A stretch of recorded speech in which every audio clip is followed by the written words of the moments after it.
Hello, hello, my wonderful people. I am so happy that you were able to join me today for another episode for Healing Connections, Gardening for the Mental Health. So today, we're actually going to do a couple of things here. I'm actually going to be harvesting some seeds from one of my magnolia plants, and also I'm going to be repotting another plant. Um, and we're all going to do this in a metaphorical sense.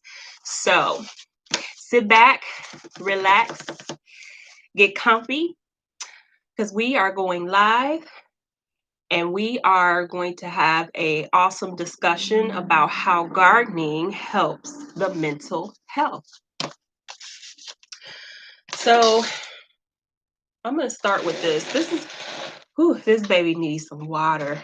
I pulled this from my patio, and I decided today that I was going to come to the office. I needed to add a little bit more life. I really don't have too much going on since COVID-19 hit, and I haven't been in the office. A lot of telehealth and being busy with my other full-time job that I work with the kiddos during the day, and they are just amazing to really work with. I don't have any children of my own, which I'll be a little more transparent about that in a little while.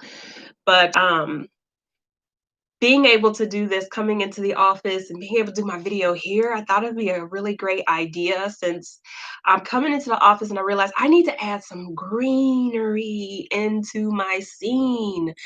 And so what be a better time for me to repot one of my favorite philandrons? Um, and I'll show you what a philandron. This is in the philandron family. Very beautiful piece. A huge portion of this actually was gifted to me after my grandfather passed away. May he rest in peace, Robert. Um, and so I'm going to repot that. But before we get into it, I want to tell you a little bit more about what Blooming Lotus really stands for. This is like a really huge, huge, huge, huge thing for me. Um, I came up with this name simply based on my own personal path. When I took the path of my healing, it was a huge cry for help for a very, very long time for me. A lot of mental health diagnoses that, or symptoms rather, because I don't have a mental health diagnosis, but a lot of symptoms that I experienced, um, a lot of it came from just trauma. And for a lot of you who are not aware of what polytrauma,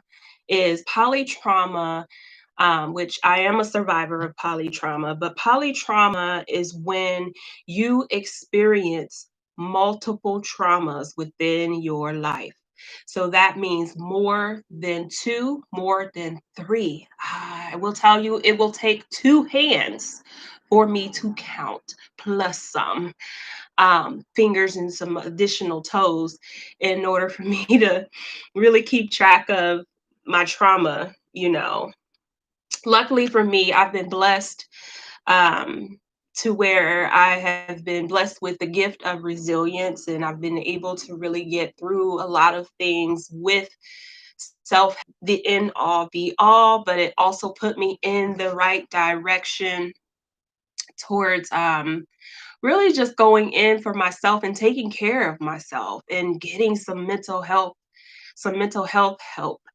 I think the first time I actually seen a therapist, probably was maybe about 13, 14, but it wasn't for my own trauma. It was for the whole family based on some other things that was going on inside of my family, which I won't get into because that's not my story to tell. But I can remember being in that session and I felt so uncomfortable.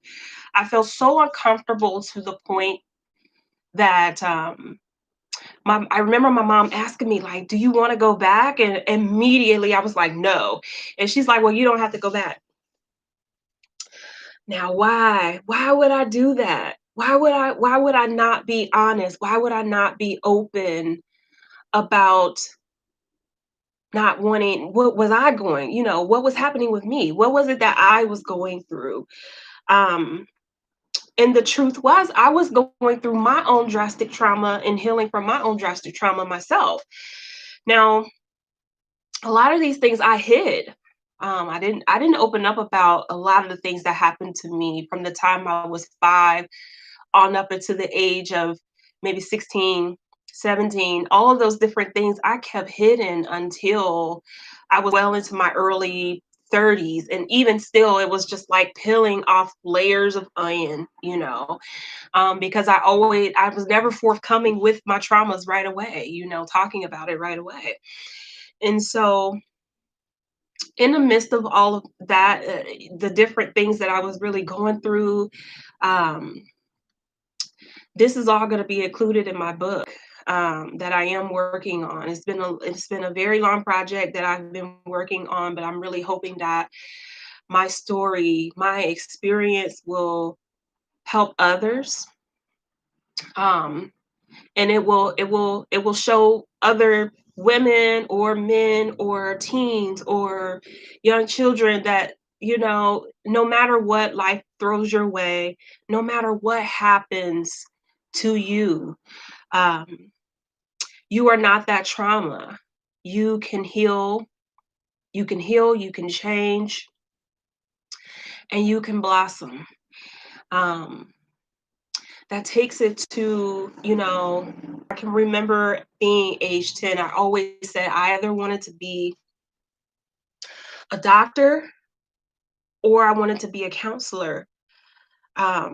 And my family would always joke because I would always change things. Like I would say, I want to be a teacher. I want to be a counselor. I want to be a psychiatrist. I want to be, but all in all, I mean, what am I doing now? I'm doing all of those things wrapped up into one role. The only difference is I don't have a full role as a psychiatrist, but I'm still doing some similar things than what a psychiatrist does. However, um, what really brought me to wanting to do therapy was that I really learned at a very early on, that I'm just going to start pulling some of these seeds from here from this plant while I talk to you all. Is that okay? All right. So what I learned at a very young age is that I really enjoy teaching. I enjoy helping people.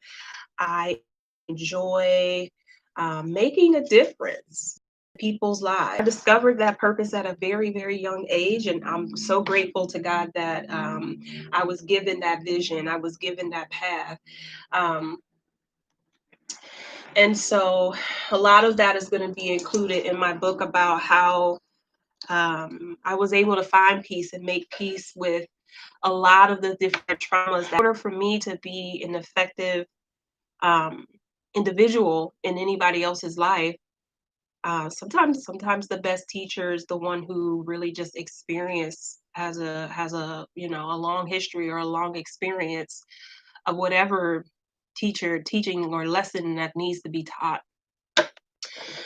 So, how did I come up with my? Well, I didn't come up with my path. However, gardening. Now, I always had a fascination with plants. I'm just cutting the heads of my seeds here, and I'm going to tell you, I let this plant go dry for a reason. I let it go dry on purpose because I am preparing to harvest the seeds from this beautiful marigold. Now, before, I was not a fan of marigolds. I thought that they smelled funny and they were just not the best type of plant to really just have because of the smell. It has like a very pungent smell if you smell the marigold.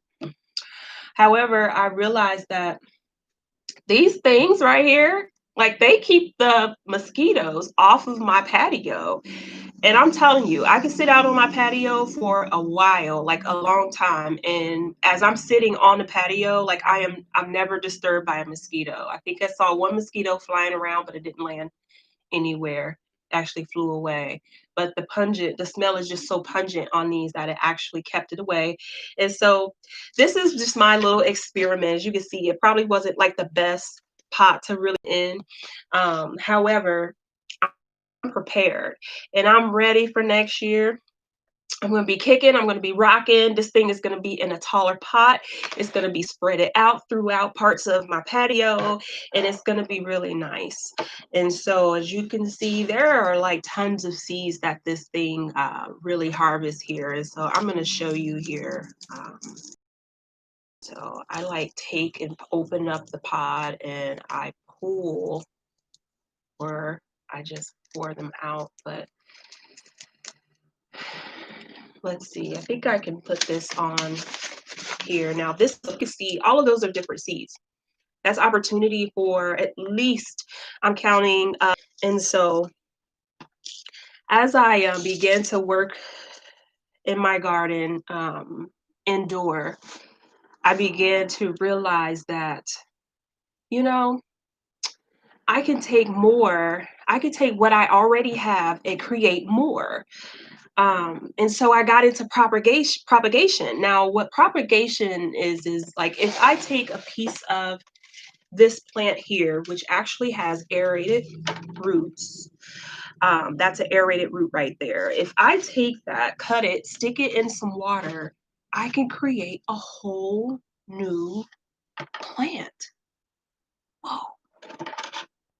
When we speak of metaphors, healing, you can take a huge part of who you really are, not the part that was traumatized. That's the part you're going to heal. But for every time you heal, you are propagating yourself. For every time you invest, for every time that you snip and you cut and you make room for new things, I'm getting rid of the dead parts of this plant. But the beautiful part that comes out of this dead part of the plant is I get to sow more seeds. Y'all see all things like this. Um, I mean, when we talk about metaphor, and I love metaphors, so I'm hoping that, I don't lose anybody with this, but when I think of metaphors, I like to think of the gardening as a huge metaphor for healing. Um, whether it be healing from your trauma or just healing from just whatever, whatever it is that you may be experiencing in your life or whatever your mental health battle may be. For me, I battled depression at a very young age. I battled anxiety. Oh my gosh, I battled anxiety at a very young age. Um, a friend that's all too familiar, so much to the point now that I know when and how to self-maintain. Um, and so part of self-maintaining means that sometimes I have to know when to cut off my dead parts. I have to know when to cut off my dead parts, and I also know when it is time for me to take the seeds that I've learned in those lessons of the different things that may have been a trigger to me or the things that may have been traumatic to me, and I want to harvest the seeds, and I can plant those lessons, which are the seeds, into a whole new, brand new plant, a whole new, brand new life. We're ever changing people. The only time we're not doing for ourselves to change, or we simply just don't want to, right? So if you ever find yourself, honestly, this is just me being raw. If you find yourself stagnant, it's probably because it's you. Nobody else's fault. but yourself. Can't blame anyone else but yourself. Simply because you have to do a checklist. You have to say to yourself or look at yourself and say, am I taking the time to prune? Am I taking the time to take care of myself? That will include me watering this guy here. Am I taking the time to am I making room for growth? That's enough for this one here.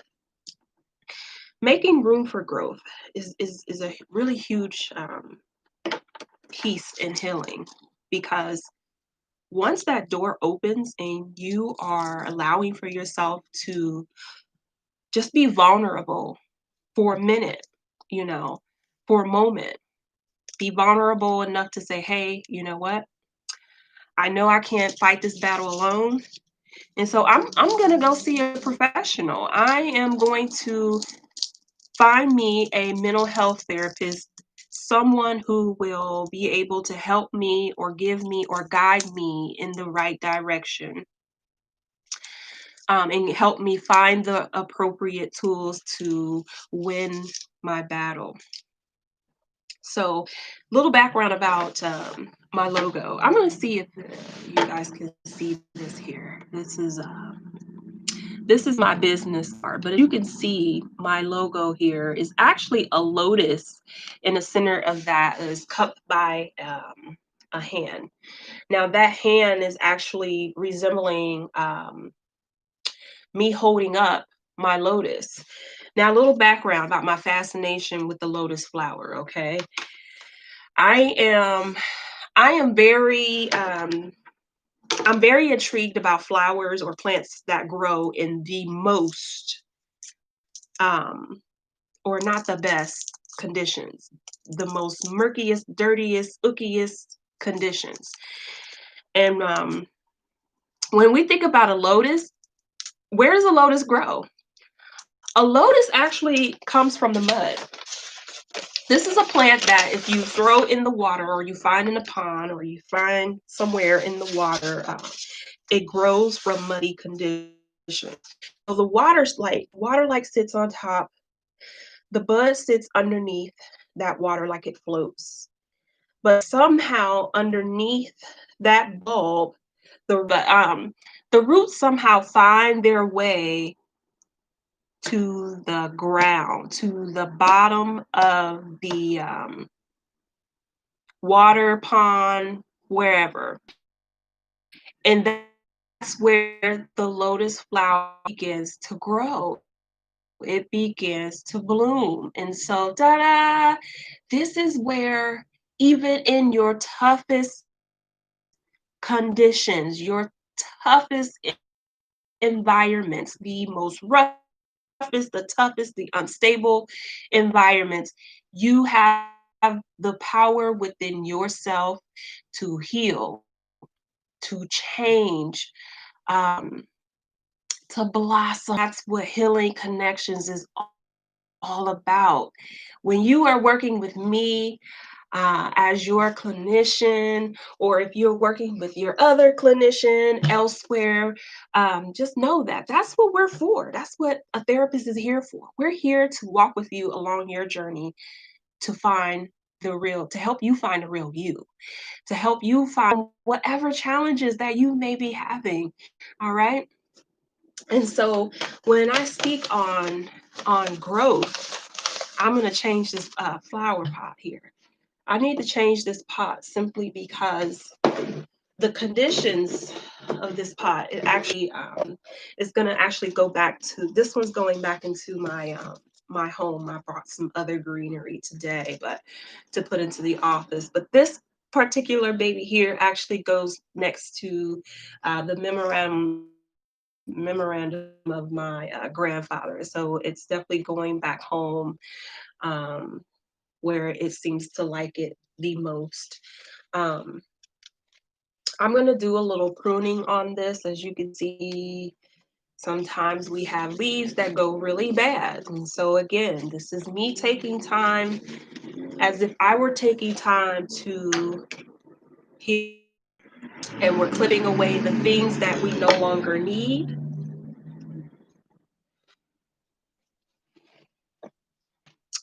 I actually got both of these plants in the mail, believe it or not, y'all. Like, I'm like a big fan of if I want something, I will do research on a plant and I will add it to my bucket list. And when I add it to the bucket list, I will sit on it for a little while. And if I really like it and find that, after the research is something that I can really take care of based on my lifestyle, then I'll go for it.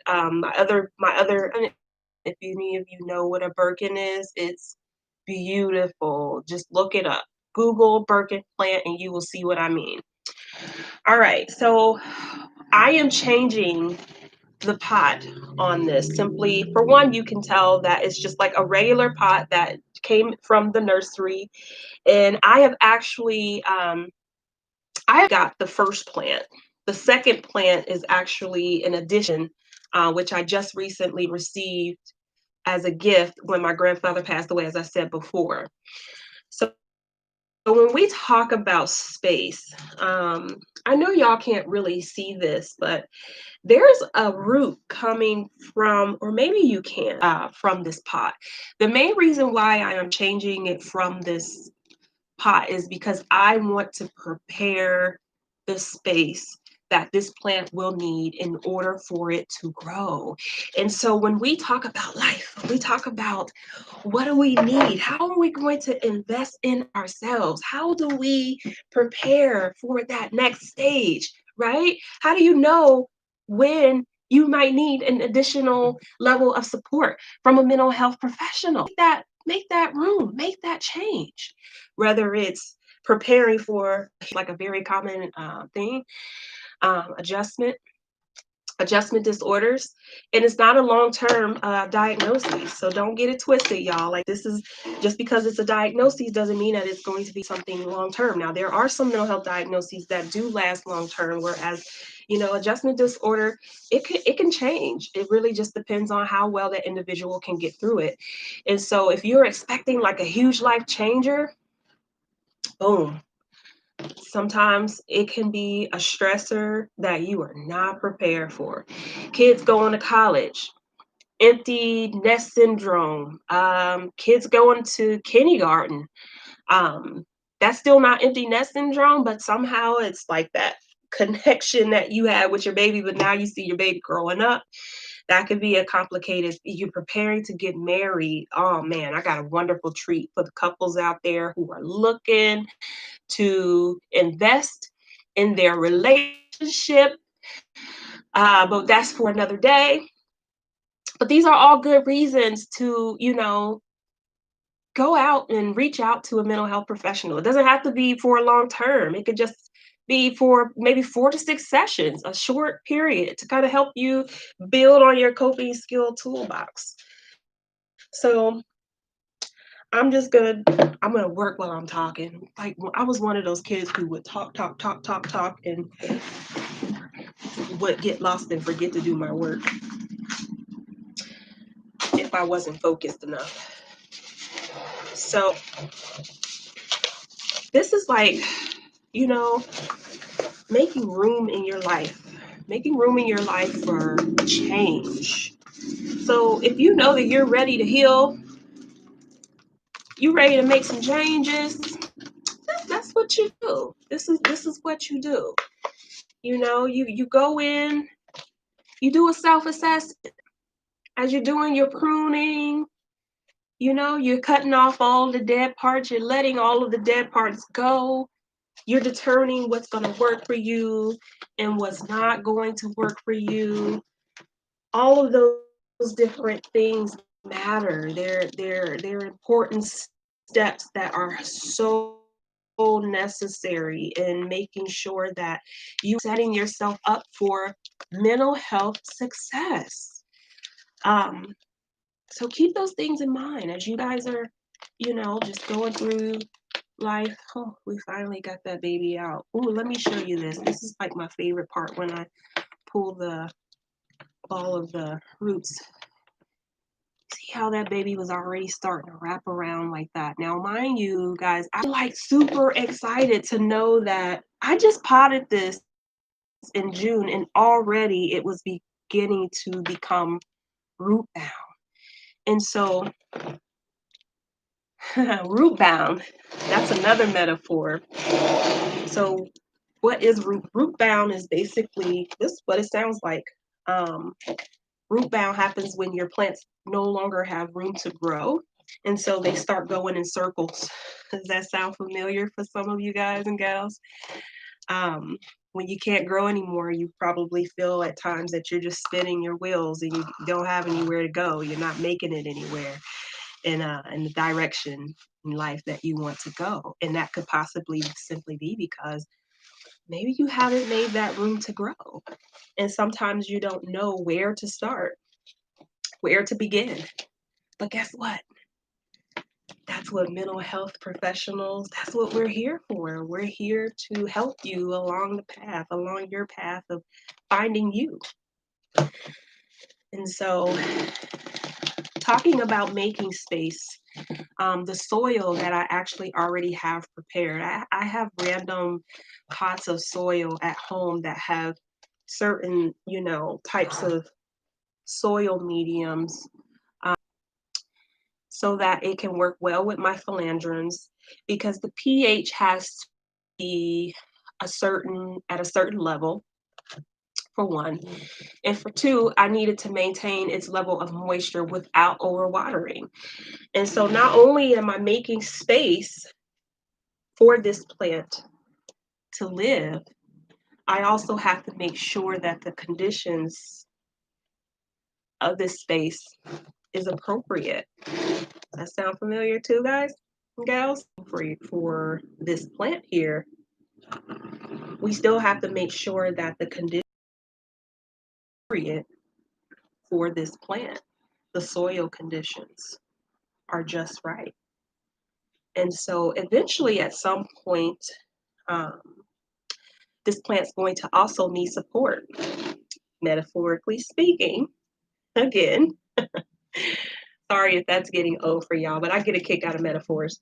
Um, this is this part of the plant here where I showed you that aerated root is actually going to find its way to climbing.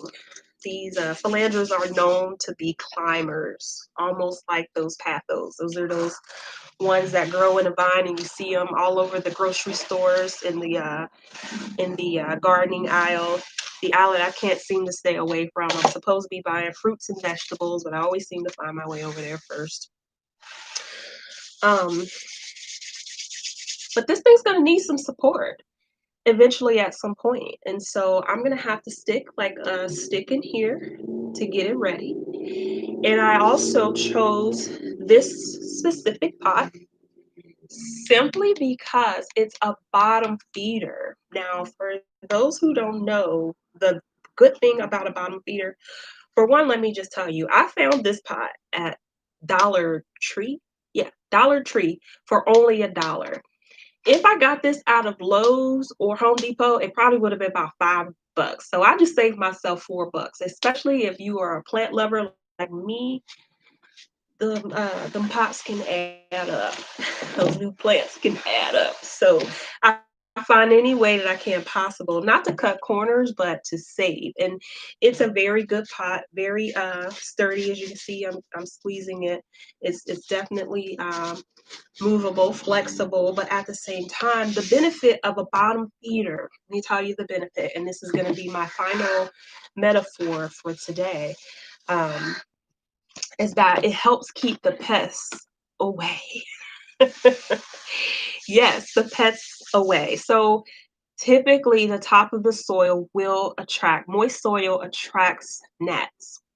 If you've ever had a plant and it has been infested with those fruit flies or gnats, they can be real annoying, and also they can wreak havoc with your plant's foundation, its root system. So eventually, it implants the larvae, and the larvae somehow dig their way into the dirt, and they will begin to eat the nutrients out of your plant. So, and also they bother you. They're flying all over your house. You can't you gotta constantly kill them, and you're doing this all the time because they're like flying in your face while you're trying to watch television. It's just too much. And so I have learned, in order to control the conditions of this plant and to maintain this plant, I had to also change its environment and its living conditions. And so with that, I just take and I have my bottom feeder, and I just put the water inside of there, and the water actually sits in the lower reservoir, and it just rises up to the roots. I found that this method has been the best method for my plants.